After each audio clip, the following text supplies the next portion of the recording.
KaraokeBooks. Frankenstein, or the Modern Prometheus. Mary Shelley. Audiobook. Letter 4. To Mrs. Seville, England. August 5, 17.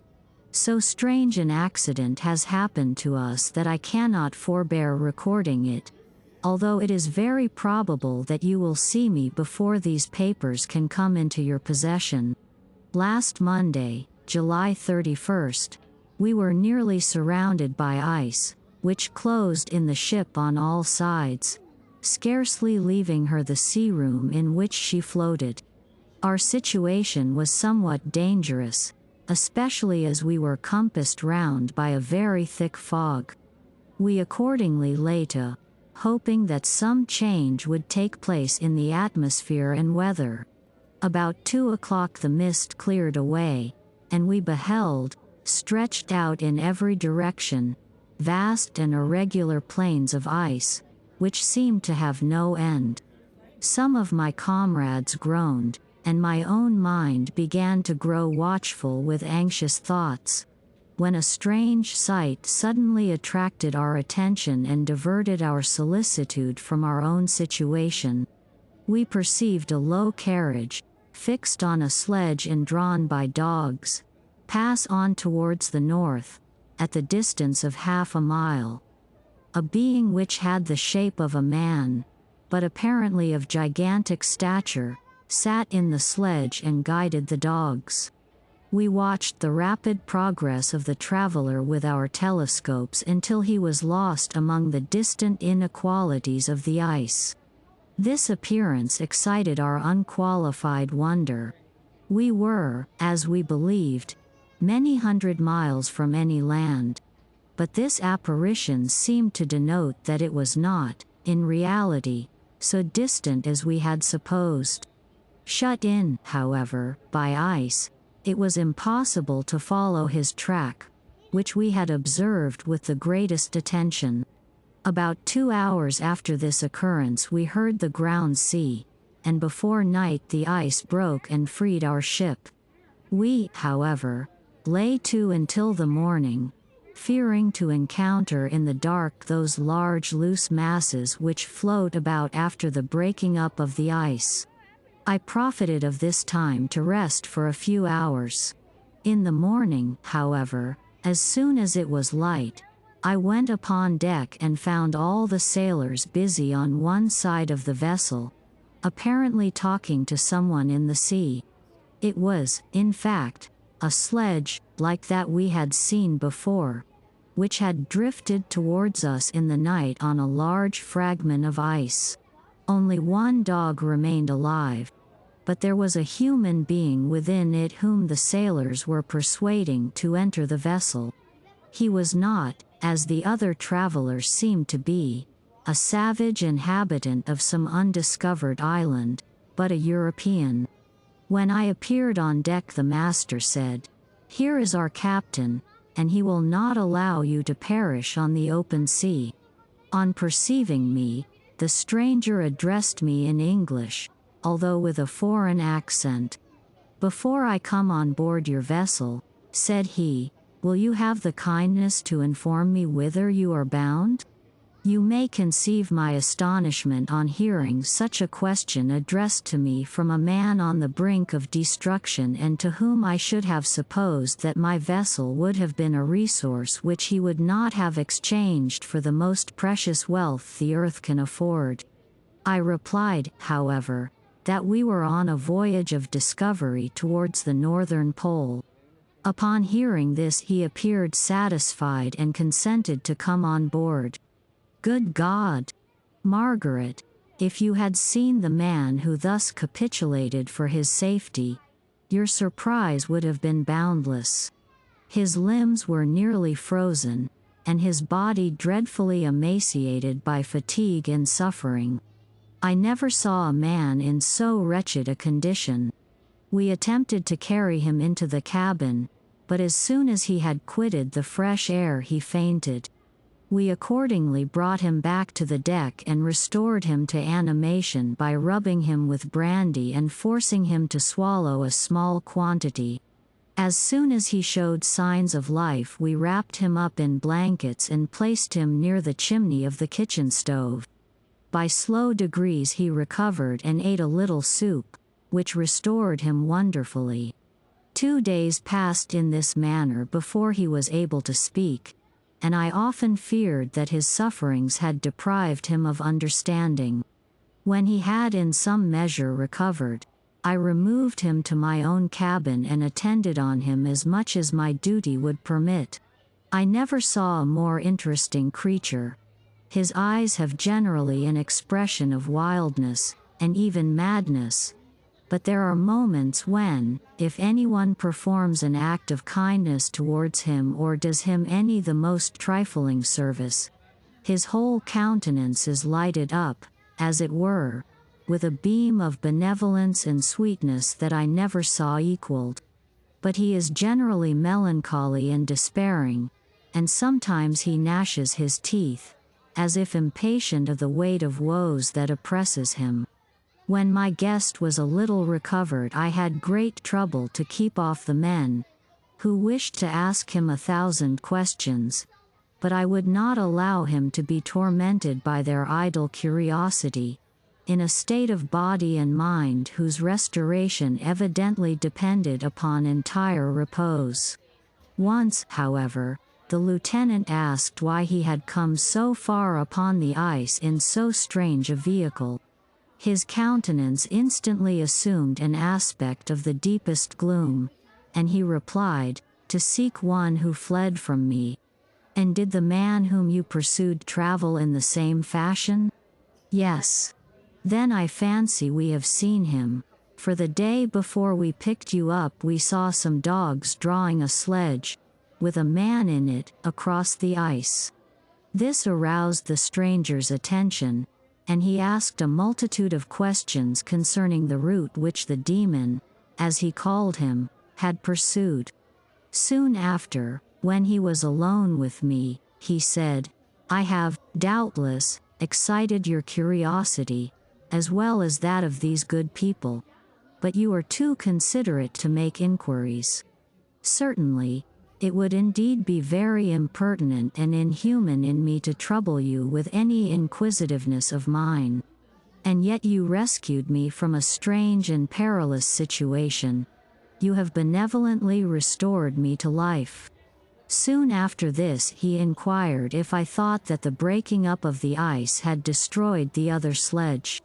I replied that I could not answer with any degree of certainty, for the ice had not broken until near midnight, and the traveler might have arrived at a place of safety before that time. But of this I could not judge. From this time a new spirit of life animated the decaying frame of the stranger. He manifested the greatest eagerness to be upon deck to watch for the sledge which had before appeared. But I have persuaded him to remain in the cabin, for he is far too weak to sustain the rawness of the atmosphere. I have promised that someone should watch for him and give him instant notice if any new object should appear in sight. Such is my journal of what relates to this strange occurrence up to the present day. The stranger has gradually improved in health but is very silent and appears uneasy when anyone except myself enters his cabin. Yet his manners are so conciliating and gentle that the sailors are all interested in him, although they have had very little communication with him. For my own part, I begin to love him as a brother, and his constant and deep grief fills me with sympathy and compassion. He must have been a noble creature in his better days, being even now in wreck so attractive and amiable. I said in one of my letters, "My dear Margaret," that I should find no friend on the wide ocean. Yet I have found a man who, before his spirit had been broken by misery, I should have been happy to have possessed as the brother of my heart. I shall continue my journal concerning the stranger at intervals, should I have any fresh incidents to record. August 13, 17. My affection for my guest increases every day. He excites at once my admiration and my pity to an astonishing degree. How can I see so noble a creature destroyed by misery without feeling the most poignant grief? He is so gentle, yet so wise. His mind is so cultivated, and when he speaks, although his words are culled with the choicest art, yet they flow with rapidity and unparalleled eloquence. He is now much recovered from his illness and is continually on the deck, apparently watching for the sledge that preceded his own. Yet, although unhappy, he is not so utterly occupied by his own misery but that he interests himself deeply in the projects of others. He has frequently conversed with me on mine, which I have communicated to him without disguise. He entered attentively into all my arguments in favor of my eventual success and into every minute detail of the measures I had taken to secure it. I was easily led by the sympathy which he evinced to use the language of my heart, to give utterance to the burning ardor of my soul and to say, with all the fervor that warmed me, how gladly I would sacrifice my fortune, my existence, my every hope, to the furtherance of my enterprise. One man's life or death were but a small price to pay for the acquirement of the knowledge which I sought, for the dominion I should acquire and transmit over the elemental foes of our race. As I spoke, a dark gloom spread over my listener's countenance. At first I perceived that he tried to suppress his emotion. He placed his hands before his eyes, and my voice quivered and failed me as I beheld tears trickle fast from between his fingers. A groan burst from his heaving breast. I paused. At length he spoke, in broken accents, "Unhappy man! Do you share my madness? Have you drunk also of the intoxicating draught? Hear me. Let me reveal my tale, and you will dash the cup from your lips." Such words, you may imagine, strongly excited my curiosity. But the paroxysm of grief that had seized the stranger overcame his weakened powers, and many hours of repose and tranquil conversation were necessary to restore his composure. Having conquered the violence of his feelings, he appeared to despise himself for being the slave of passion, and quelling the dark tyranny of despair, he led me again to converse concerning myself personally. He asked me the history of my earlier years. The tale was quickly told, but it awakened various trains of reflection. I spoke of my desire of finding a friend, of my thirst for a more intimate sympathy with a fellow mind than had ever fallen to my lot, and expressed my conviction that a man could boast of little happiness who did not enjoy this blessing. "I agree with you," replied the stranger. "We are unfashioned creatures, but half made up, if one wiser, better, dearer than ourselves. Such a friend ought to be. Do not lend his aid to perfectionate our weak and faulty natures. I once had a friend, the most noble of human creatures, and am entitled, therefore, to judge respecting friendship. You have hope, and the world before you, and have no cause for despair. But I have lost everything and cannot begin life anew." As he said this his countenance became expressive of a calm, settled grief that touched me to the heart. But he was silent and presently retired to his cabin. Even broken in spirit as he is, no one can feel more deeply than he does the beauties of nature. The starry sky, the sea, and every sight afforded by these wonderful regions seem still to have the power of elevating his soul from earth. Such a man has a double existence. He may suffer misery and be overwhelmed by disappointments, yet when he has retired into himself, he will be like a celestial spirit that has a halo around him, within whose circle no grief or folly ventures. Will you smile at the enthusiasm I express concerning this divine wanderer? You would not if you saw him. You have been tutored and refined by books and retirement from the world, and you are therefore somewhat fastidious. But this only renders you the more fit to appreciate the extraordinary merits of this wonderful man.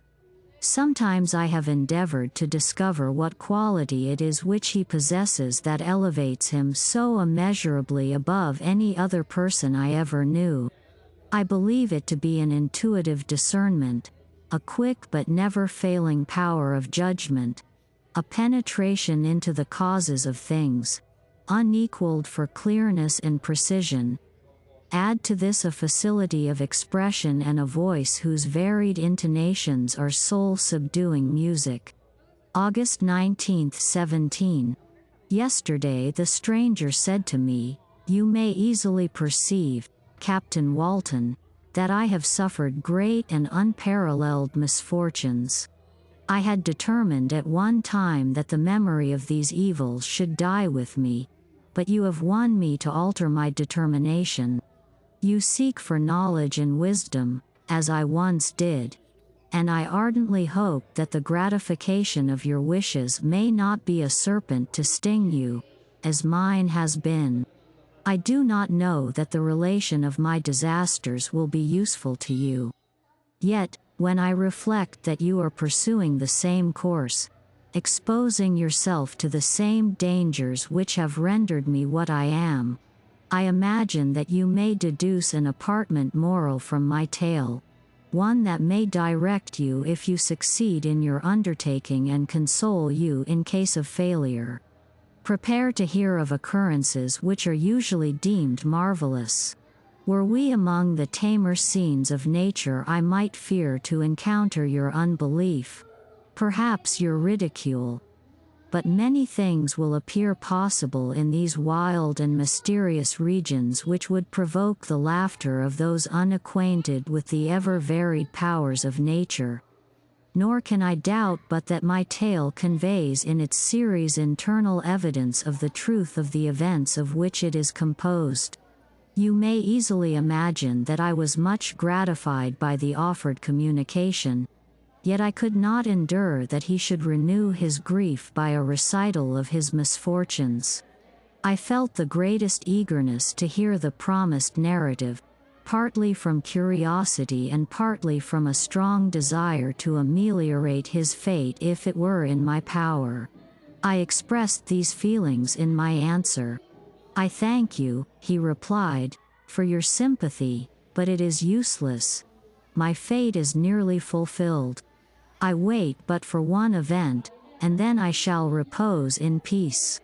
I understand your feeling," continued he, perceiving that I wished to interrupt him. "But you are mistaken, my friend, if thus you will allow me to name you. Nothing can alter my destiny. Listen to my history, and you will perceive how irrevocably it is determined." He then told me that he would commence his narrative the next day when I should be at leisure. This promise drew from me the warmest thanks.